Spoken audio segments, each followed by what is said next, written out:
Well, ladies and gentlemen, hello again. Welcome to another Reflected Reality Simulations video. My name is Graham. We're in X-Plane 10 on the beautiful west coast of Scotland. This is Oban Airport, or North Cornwall Airport, Loch Linnhe and the Great Glen, the geological fault that runs all the way up to Inverness. Further up the glen we've got Fort William and Ben Nevis. We're going to be doing a short VFR trip over towards the Island of Mull, little airport called Glenforsa. And to get there we're going to be flying the Soulmade Simulations model of the de Havilland, Canada Beaver. It's a lovely airplane, one of my all-time favourites. It's not exactly a pretty aircraft, but it's certainly a very purposeful looking machine and built to operate in some of the harshest climates and territory around. The model that Soulmade have developed, it's really nice. It's quite a vintage feel to it. There's no advanced avionics whatsoever. It's got a VOR radio, an NDB radio, and that's it. There's no GPS or anything else. What they do have, however, is a few little features that add a really nice immersion factor to the sim. So it's a chilly morning here in Scotland. Outside temperature's 5 degrees. It's late in November and very calm winds around. With any piston engine aircraft or any piston engine like this, it's important to make sure the oil temperatures are sufficient to start the engines. And when it's really cold outside, the oil can be really quite heavy and thick. Sometimes to the extent that it's quite dangerous to start the engine. It would actually cause damage. But it's not that cold. It would just take a long time today to warm up the engine. So what we've got on this aircraft, and in a lot of aircraft in reality as well, we've got an engine preheat facility. What that is a series of electrical heating elements that are plugged into a ground source and provide heating on the engine even when the aircraft is switched off. It makes sure the engine's all thermally stable, if you like, consistent heating around it, and it also warms up the oil should it be too cold to start. Today we're using it just to make sure the oil temperatures are sufficient so we don't have a long warm up. You don't need to see me sit here with the engine running for 10 minutes to prove the point. We've also got the tie downs on here, the probe covers and the chocks in, so we'll remove those and we'll take the preheating element off. We'll have a look inside. You can see the lovely cockpit that Soulmade have developed here. Really quite straightforward. You've got the standard flying instruments, the VOR, the NDB and the engine instruments. The Beaver, you can hide the control column with this little screw head here. The control column kind of obscures a lot of the panel in the model. If you're sat in a real aircraft, you can move your head around and it doesn't obviously form the same barrier that it does in the sim. So I like to have it turned off in the sim. Also, you can reach around the yoke and find the mag switches, find the switches without really having to look for them. So we'll hide it initially. Let's work on the basis all the external checks have been completed and we'll get the aircraft set to start the engine. It's really quite straightforward. We'll make the mixture full rich. I'll set the prop to full increase. I've got some keystrokes for that as well, just to make life a little bit easier for myself. We'll set the fuel tank. So I've got fuel in the forward tank here, the front tank. The middle and the rear tank are mostly empty, so I'll use the front tank.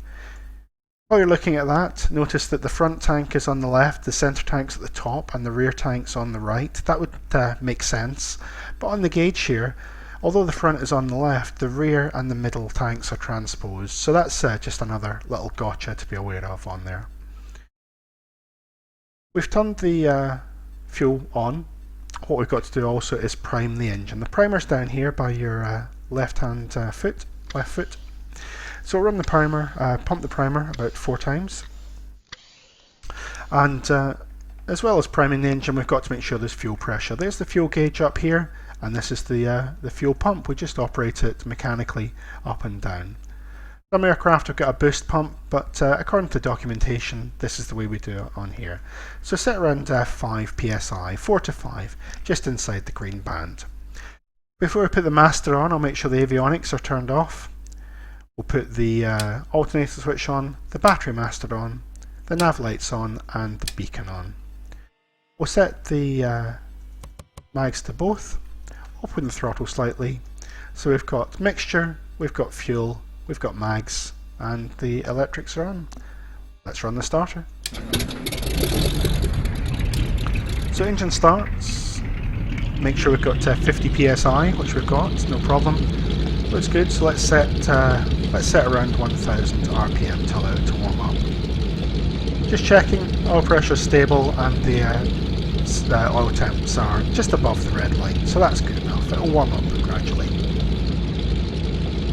Whilst we're here, we'll check the mags to make sure that the mags are safe to operate. The mags, if the mag cable or the switch were to fail, the mag would fail into a live state. That's why people say always treat aircraft propellers as if they're live.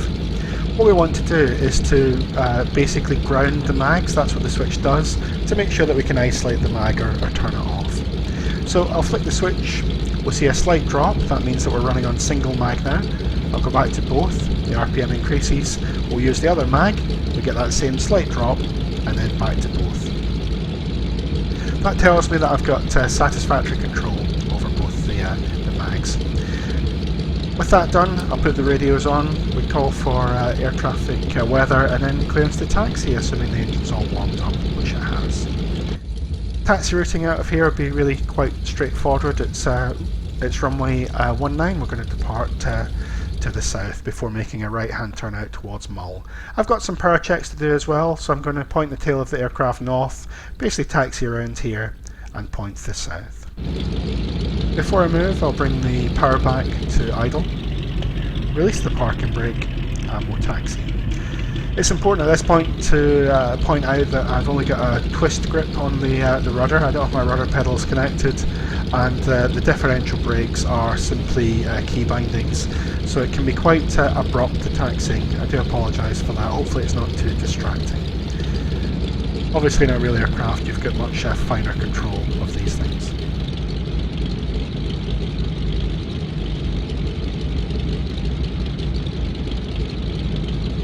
At Soulmade have done a really good job of modelling the friction at the back end of the aircraft, where you've got the stick and how that affects the tail wheel. Some tail wheel aircraft, they've got free castering tail wheels, other ones have got spring connected wheels, and the characteristics are quite different. I'll put the instrument lights on just now. Check the oil is above the red line still, which it is, and we'll do the power checks. I'll hold full left stick just to make sure the aircraft stays on its tail. So we'll check the mags and the carb heat first of all. Looking for 1700 RPM, which is right there. We'll cycle one of the mags off. We get a slight drop, goes down to about 1700, back to normal, and then the other mag off, down to 1700 again, so no difference between the mags and back to both. So a slight drop and a little difference. While we're here, I'll use the carb heat control. I've got a key binding for that as well. So I'll make the carb heat hot, we see we get a slight drop, and then carb heat cold, it comes back to normal.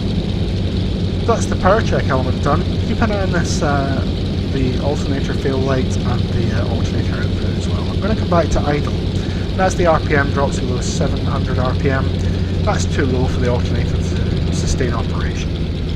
So coming back to idle, you'll see the alternator will drop offline and the output drops. So it's only battery power now. I'll come back to sensible idle. The last thing we've got to do is to exercise the constant speed prop. To do that I'm going to set 1600 RPM, which is just the bottom of the blue arc. And then I'm going to take the prop from full increase to full decrease. Slight drop on the prop as expected, and then back to normal. I'll do that a couple of times at least. The reason we do that is the engine oil and the propeller governor tend to share the same oil source, but the governor's got oil in it that's been sitting out there perhaps overnight, perhaps for a couple of weeks. That oil is going to be very heavy, and it doesn't help the governor work very well if the oil's not been warmed up. So by cycling the prop a few times, it warms up the oil in the governor. So that's the power check complete. What we'll do is we'll do the flight control check. One of the reasons for doing that in the sim is if you've had the control set slightly differently, perhaps different settings for the linearity, it just gives you a reminder as to how the aircraft behaves and if there's any glitches on the stick. That's the flight controls checked. I also set the takeoff flap. there's a little mnemonic I like to use to verify the before takeoff checks have been done. Firstly, that's hatches, that's the doors are secure. Harnesses, your seatbelts are secure. Instruments are correct, aligned and level. And indications, the engine instruments are looking good. Throttle friction is not relevant in sim, but throttle's good. Trims are set to 0 and 0, so T for throttle, T for trims. Prop is full increase, P for prop and P for primer, the primer's locked. Mixture is full rich, M for mixture and M for mags. Mags are on both. Fuel, we've got selected and sufficient, and the fuel pump is not required. F for fuel, F for flaps, we've got takeoff. And finally, the carb heat's cold and controls we've verified full and free, so the before takeoff checks are complete. I'll put the mnemonic I use in the video description.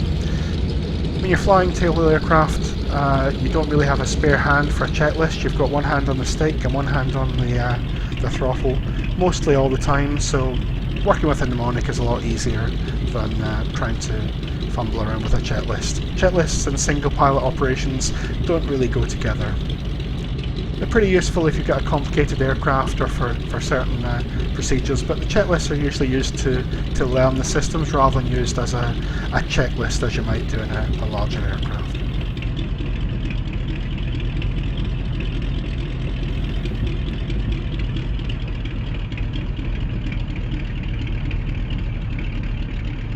So we'll line up. In fact, we'll just come to a stop there. Get the parking brake, and if it was air traffic controlled field, we'd tell them we're ready for departure. If it wasn't, if it's a kind of self or uncontrolled field, we'd just announce our positions on the correct frequency.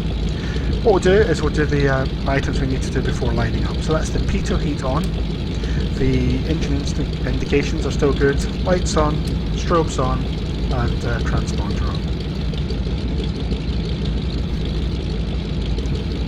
Quick check around, make sure there's nobody else around, and we'll take the runway. So departing off runway 19 to the south, making a right hand turn out.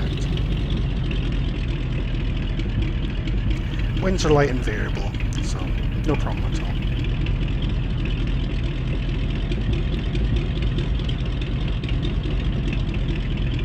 We'll let it trundle forward just a little bit, make sure the tail wheel's all aligned, and with that we'll apply takeoff power.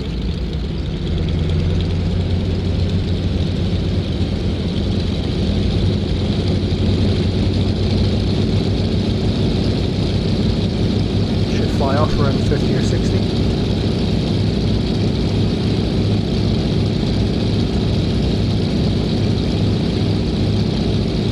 Climbing away above 70, I'm going to the climb setting. I'll start that turnout. Let the aircraft accelerate until we get to above 85 miles an hour.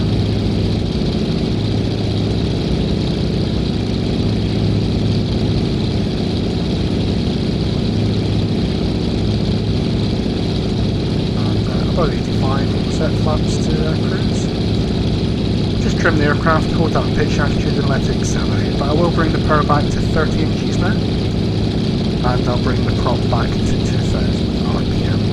You'll notice as I bring the prop back, the manifold pressure increases a little bit. That's completely normal. Finding out about 105 miles an hour, and we'll point the nose roughly towards Mull. So now that we're heading out over the water, there's not much in the way of terrain ahead of us. I don't need to thrash the aircraft or the engine to climb at a slow speed. I'll lower the nose and we'll climb at 500 feet a minute and let the aircraft accelerate. By lowering the nose, I get a better view ahead. The aircraft is slightly happier because there's more cooling airflow over the engine. It's more comfortable for my ears as well. It's not pressurised, so a more sensible rate of climb or descent as well, obviously. Especially if you've got a very high-powered unpressurised aircraft, those rates of climb can be quite phenomenal sometimes. So 500 feet a minute I'm comfortable with. Climbing out, just a quick glance at the T's and P's. The oil's coming up to the regular operating temps, and the CHD is good. There's the Sound of Mull ahead of us, just off the right hand side of the nose there. Climbing at 500 feet a minute, we're only going up to around 1500 feet or so. It's a very short flight. And it's not like it's a jet transport. You know, jets work really well at high altitudes. This is a little piston-engined general aviation aircraft. 1500 feet, 3000 feet, 5000 feet, that's kind of operating territory for these. It doesn't save much in the way of fuel going higher. Your career speed will be a little bit higher, so you'll save some time, but the fuel burn's usually quite consistent. There's 1500 feet, so I'll lower the nose. I'll allow it to accelerate a little bit, and then I'll bring the power back. So manifold pressure is coming back to 25 initially. Then I'll bring the prop back to around 60, 50.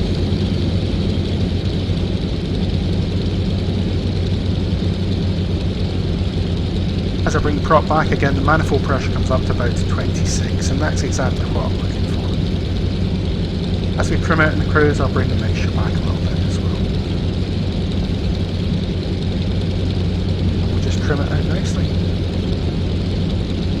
One of the things I find quite useful in X-Plane on any propeller-powered aircraft is to have the Aileron Trim bound somewhere. Although this aircraft doesn't have Aileron Trim on the 3D cockpit, the keystrokes still let me use the Aileron Trim. The torque effects in X-Plane are quite interesting. I think in some cases they can be a little bit overdone. Perhaps if you look at it from an engineering perspective, the torque response is exactly correct. The problem is you're not in an aircraft where you can feel every twitch of the aircraft through your body. You're looking at a monitor with a joystick with very little feedback on it. So sometimes having 100% perfect torque reaction doesn't always feel right through the sim. So just using that trim to cancel some of that off. It's very much a personal taste kind of thing. Looking outside, you see I've got the landing lights still on. Landing lights are cheap and mid-air collisions are very expensive, so we'll leave the landing lights on just to make us a little bit more visible to anybody else around. Just passing over the southern tip of Lismore. That's looking up the Great Glen up towards Fort William, and for position the lighting, position the camera so the lighting is appropriate, you can kind of just about see Ben Nevis up there on the right hand side. That's Mull, the island on the left hand side, and Glenforsa Airport is just basically around the next headland you can see. In the cruise, check the T's and P's, oil temperature is looking good, fuel pressure is good, oil pressure is good, and cylinder temperature is good, sufficient fuel. What I'll do is I'll make the carb heat hot, make sure there's no ice build up. So a slight drop on the manifold pressure as expected, it's running smoothly, and then back to cold. One of the mistakes a lot of student pilots make early on in their flying career is they check for carb ice by selecting the carb heat hot, and the engine immediately runs really quite rough.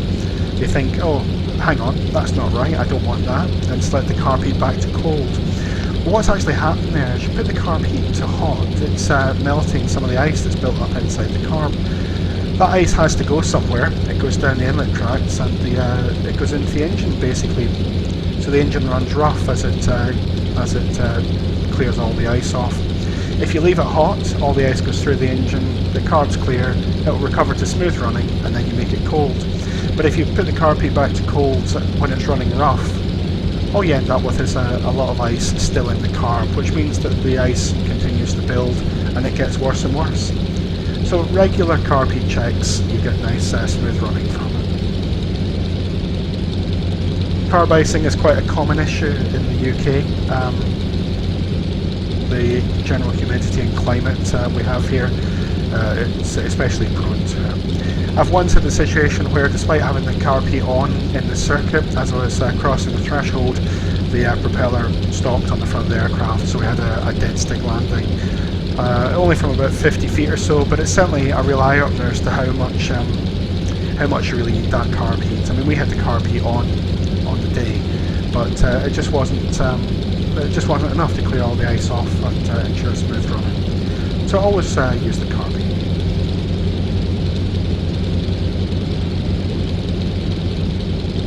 Some aircraft are more prone to it than others. It depends where the carb's installed on the engine and the general heat, but it's always sound practice.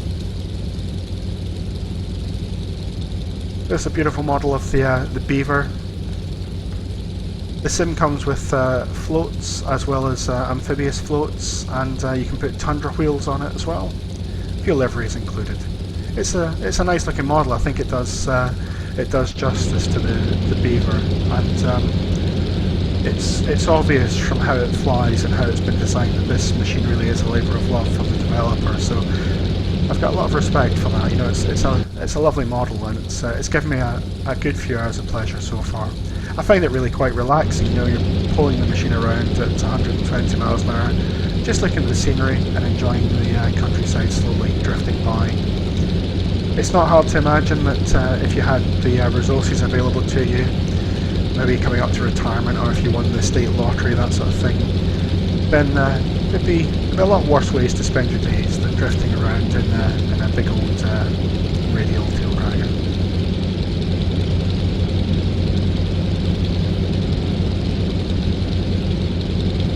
So, Glenforsa Airfield, it's just beyond this headland here. You can see there's a lot of terrain on the arrival. What we're going to do is we could land straight in on runway 25, but it's slightly more interesting if we do the approach to runway 07. That's a curved final approach from the north. So what we're going to do is descend to around 800 feet as we pass these islands here. I think these are called the Green Islands.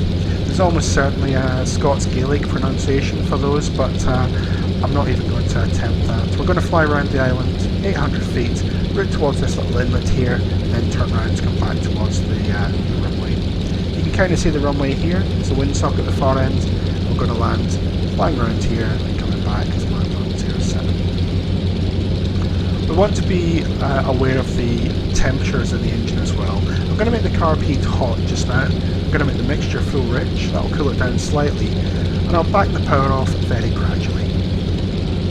In a jet, you wouldn't think twice about bringing the power back to idle, increasing speed on the descent to get the height off.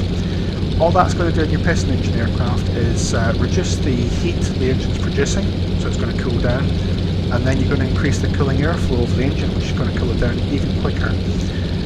That's going to end up with, you know, in worst case, you'll have shock cooling on the engine, but it's not a good way to treat an engine anyway, you know, especially if you're paying the bills to look after the engine yourself.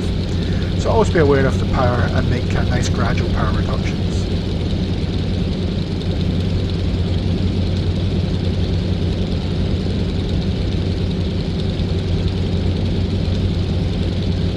So from here we should be able to see the runway. There's runway 25, you'd see it be straight in on 25, but we're going 07, so base here, turning inside the hill and landing on 07. Quite a short final we'll have on this one.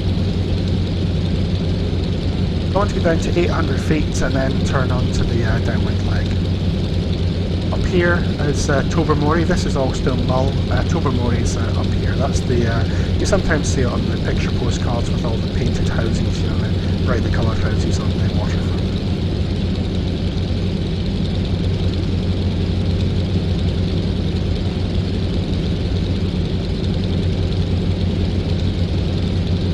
That's like a reasonably good position. I'll stop to reduce the rate of descent, allow the aircraft to bring the speed back. Once we get inside the white arc, I'll take the first stage of flap as well.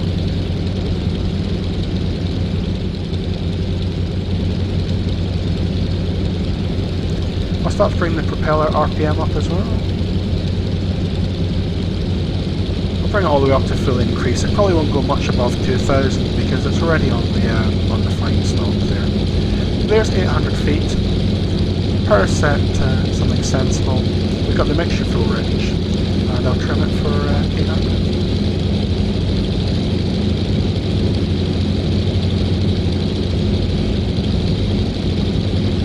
Carb heat's still hot. I'll leave it hot until our final approach. There we go. Inside the white arc, I'll take the first stage of flap and trim appropriately. There's the runway just off the wingtip there on the left side. We'll start that turn towards, maintaining 800 feet. About 80 miles an hour is appropriate now, and to minimise power reduction. About 2000 to 2400 is about the power setting we need. 80 miles an hour, I'll take flaps to the next stage and start the descent. Again, I'll take the flaps, that's more drag, and I'll lower the nose to maintain speed. Now keep the power setting roughly where it is. Maybe bring it off a little bit.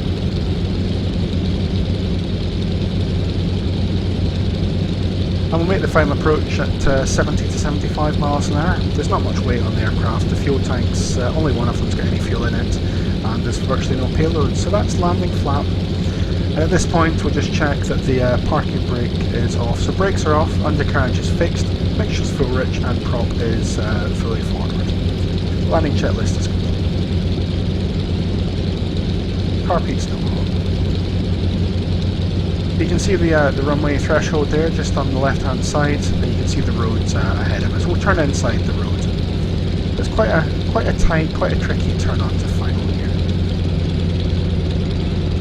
We can bring the power off a little bit. Judging the touchdown on this aircraft is quite tricky. A lot of tailwheel aircraft are quite similar. All the excitement happens in the last few feet. I'll do the very best job I can. I'll make the Carb Heat cold now. Looking to touch down in the first third of the runway.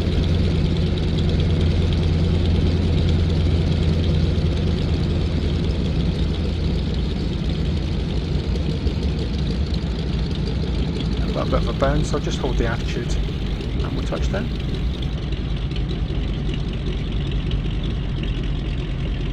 I'll just hold back stick now, we'll let the aircraft roll to a halt.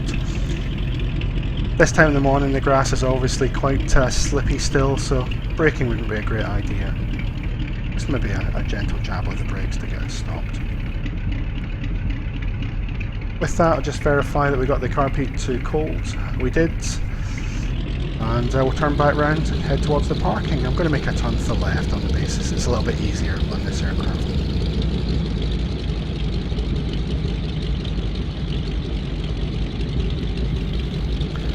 As we taxi in, I'll bring the flaps up. And whilst we're backtracking the runway, there's not much else going on. I'll take the Pitot Heat off, landing lights off, and the strobes are off. And we'll put the transponder back to standby.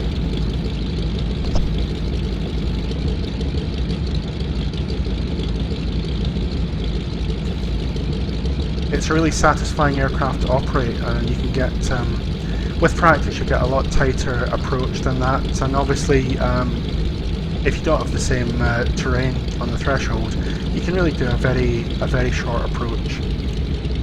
It's quite easy at this airfield, even with the same conditions, to get the aircraft down and stopped by the time you beam the parking area. It's a lot of fun as well. Remember, with such a reasonably big prop on the front, that any major power changes are going to have a gyro kind of torque effect as well. So if you find that you're over controlling the final stages, think about what you're doing with the power. Try and keep your power reductions or power changes to be nice and smooth, and that should make it a little bit easier. We'll try and park roughly in the vicinity of this 172 here without blocking them in. You can see I've got one wheel on the rougher grass, so X-Plane's surface friction's slowing us down a bit there. We'll come around and we'll put it in line with the 172.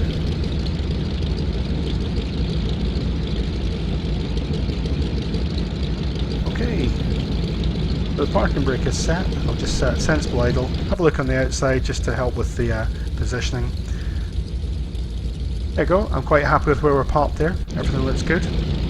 So final check we've got to do is just verify the mags are still in a safe state. So turn one of them off, make sure we get that slight drop, back to both off. Sorry, both mags have been checked, they're sensible, so running on both. We'll turn the avionics off,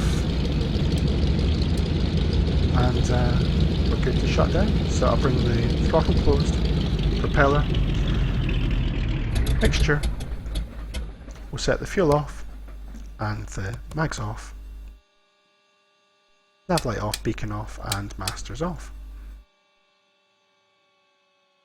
So throttle, mixture, fuel, and mags. That's the parking checks complete.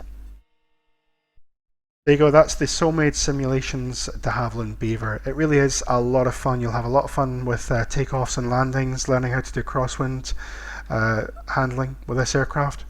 It's a really enjoyable model. It's very competitively priced, and you get the advantage of having the amphibian and the float plane version in there as well.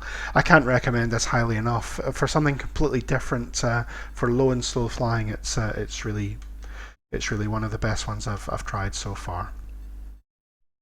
Thanks very much for watching the video. If you have any questions or comments on the Beaver or any other aspects of the flying you've seen in my videos, don't hesitate to get in touch. I'll put some of the mnemonics that I use in the comments section, and I look forward to speaking to you again soon. Thanks very much.